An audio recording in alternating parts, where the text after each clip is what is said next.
যেই অভ্যাসগুলা বাদ দিয়ে আমরা সামনের দিনগুলা সুন্দর করতে পারি, সেই অভ্যাসগুলাই আমাদের বাদ দিতে হবে।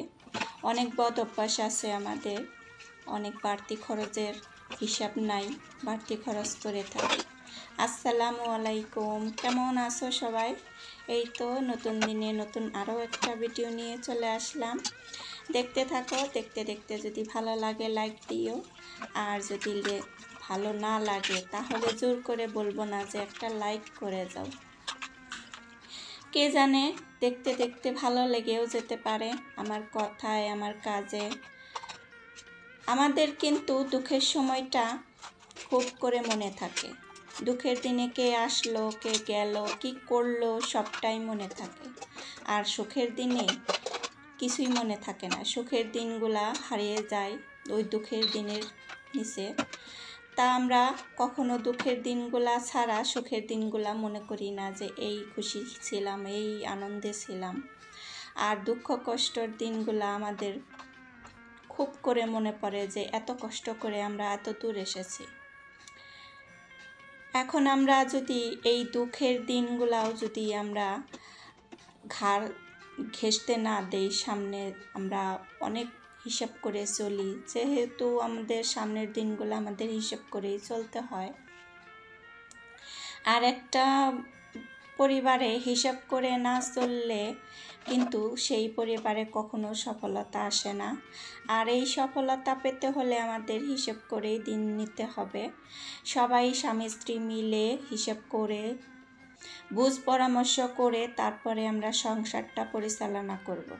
আর পরিবারে যদি মিল না থেকে যদি আমরা এক একজন এক এক রকম কাজ করি তাহলে কিন্তু উন্নতি কোনো দিনও হবে না। আর এই উন্নতি করতে হলে তাহলে আমাদের সবাই মিলে, পরিবারের সবাই মিলে মিলেমিশে হিসাব করে তারপরে আমাদের একটা লিস্ট করতে হবে যে কী রকম, কে কী রকম খরচ করবে, কী রকম মাসের খরচ হবে, সাপ্তাহিক খরচ হবে, সেরকম একটা আইডিয়া নিয়ে আমরা সংসার পরিচালনা করব। আর এইভাবে উল্টাপাল্টা খরচ করলে যদি এভাবে করতেই থাকি তাহলে কিন্তু অপচয় ছাড়া আমাদের কোনো টাকা সঞ্চয় হবে না। টাকা সঞ্চয় করতে হলে আমাদের হিসাব করে চলতে হবে। আর এখানে দেখো আমি আদা ছিলে রাখছিলাম ডিপে। এখন আদা একদম শেষ হয়ে গেছে, অনেক দিনের আদা। এইভাবে ছিলে রেখে দিছি, বাইরে রাখলে নষ্ট হইতো। আর তার জন্য ছিলে এভাবে কেটে কেটে রেখে দিছি। এখন শুধু ব্লেন্ড করে নেব, একটু পানিতে ভিজাইলেই জড়তা ছুটে যাবে।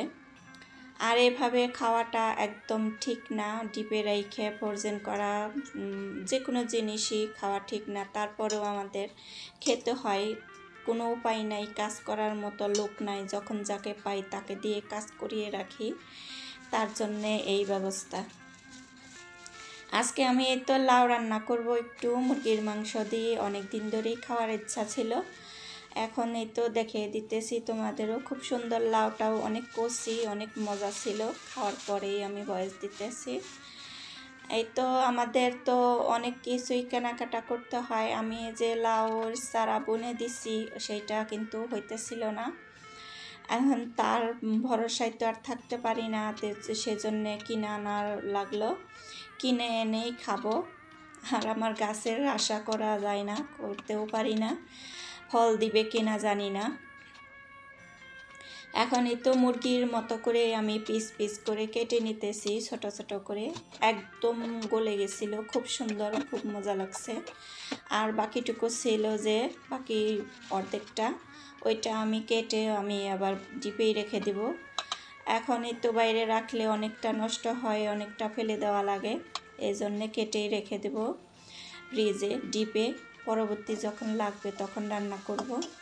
এখন ছোট মাছ দিয়ে, চিংড়ি মাছ দিয়ে যে রান্না করব ওইভাবেই কেটে রাখবো। এইভাবে আমরা অনেক সবজি কেটে কেটে রেখে দিতে পারি সামনের দিনগুলোর জন্যে। যখন কিছুই না থাকবে বাসায় তখন বের করে রান্না করব।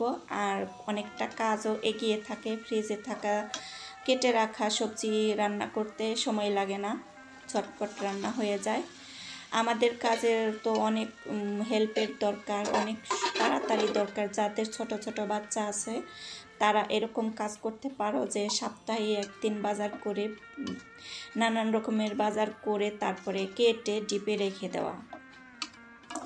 এটা রাখলে আর কি গৃহিণীদের অনেকটা সহযোগিতা হয়। ছোট ছোট বাচ্চাদের অনেক ঝামেলা থাকে, তাদেরও সুন্দর আদর যত্ন করতে পারো, সময় কাটাতে পারো। আর এই কাটা বাছা, ঘরের গোছানো কাজ সব কিছু করতে কিন্তু অনেকটা টাইম লেগে যায়, আর বাচ্চাদেরও সময় দেওয়া যায় না, পরিবারকেও সময় দেওয়া যায় না। আর এই তো দেখো কথায় কথায় আমার রান্নাটাও হয়ে গেছে, অনেকটাই ভালো লাগছে। আমি যেহেতু লবণ খাই না ভাতে, তার জন্য একটু লবণটা বেশি দিছি, তার পরিমাণটা একটু বেশি হয়ে গেছে, তাকেও কিছু বলে নাই।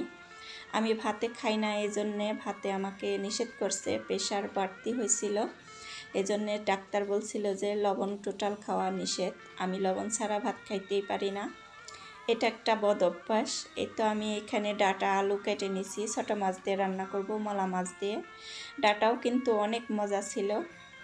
এই ডাটাটাও আমি এইভাবে কেটে ডিপে রেখে দিতে পারি।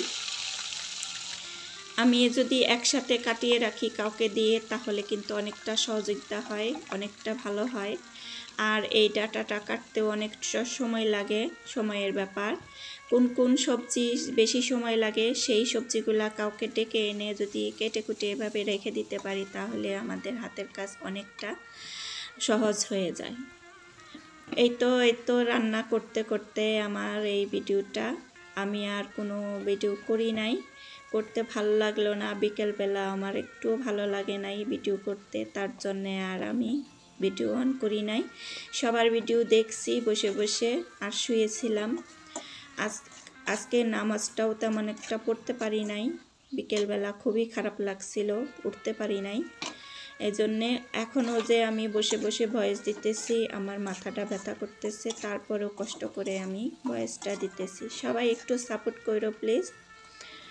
অনেকে জানেও যারা ভিডিও করো, ভিডিও করতে আর এডিট করতে, ভয়েস দিতে কতটা সময় লাগে আর কতটা খারাপ লাগে।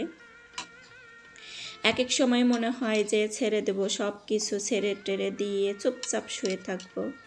আর তারপরে মনে হয় যে আমার যে নতুন নতুন কত আপু ভাইয়ারা হয়ে গেছে নতুন, তাদেরকে অনেক অনেক ভালোবাসি বলেই আমি তো তোমাদের সাথে একসাথে হয়ে থাকতে চাই বলেই তো কষ্ট করে হলেও ভিডিও করি, ভিডিওতে এডিট করি, ভয়েস দিই।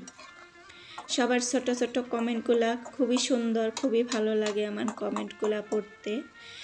অনেক সবাইকে আমি সাথে সাথেই ব্যাগ দিতে চাই, তা আমার যদি ব্যাগ দিয়ে আসি তাহলে ঘন্টাখানিক পরে দেখি যে আমার সাবস্ক্রাইব কেটে গেছে।